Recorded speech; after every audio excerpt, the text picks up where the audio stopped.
Les Dévalideuses, le collectif féministe qui démonte les idées reçues sur le handicap. Bonne résolution numéro 11.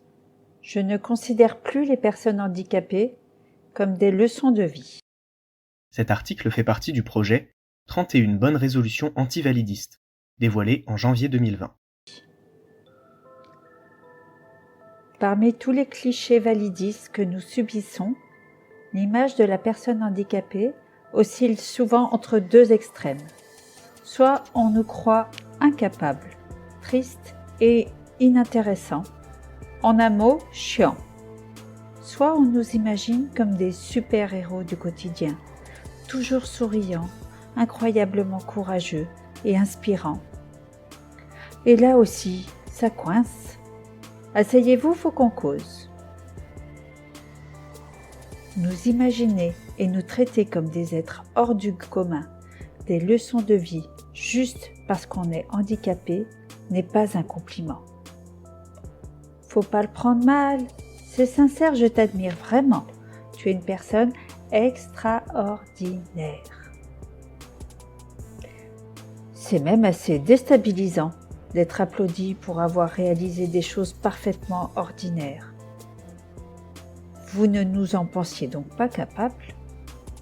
En réalité, ces compliments nous font sentir à quel point vous nous sous-estimez.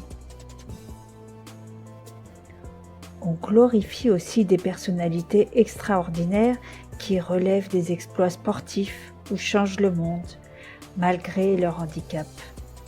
Avec la petite phrase choc qui interpelle. Quelle est ton excuse? Ou encore, le seul handicap dans la vie, c'est une mauvaise attitude. Eh bien oui, il existe des gens extraordinaires parmi les personnes handicapées. Il en existe aussi des cons, des déjantés, des bienveillants, des malhonnêtes, etc. Et vous savez quoi?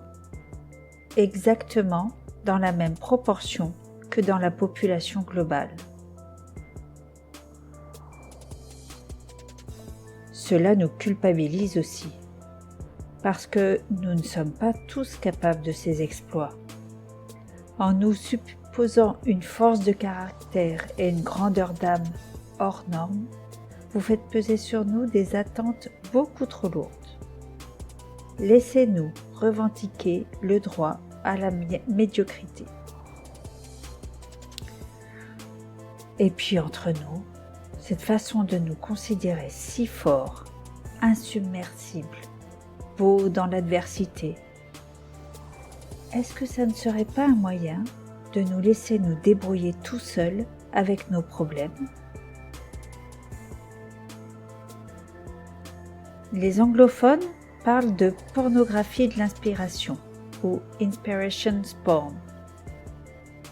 Et c'est vrai qu'on a parfois l'impression que vous paluchez l'émotion en nous regardant à travers un écran, sans vraiment souhaiter découvrir qui nous sommes vraiment, c'est-à-dire des êtres humains tout à fait semblables à vous, avec des hauts et des bas, et une vie simple qui mérite tout autant d'être vécue que la vôtre, sans pour autant être acclamée au moindre geste. Sinon, c'est simple, on va se faire passer le mot entre andis et vous applaudir dès que vous irez tout seul aux toilettes. Vous allez vite comprendre à quel point c'est pénible.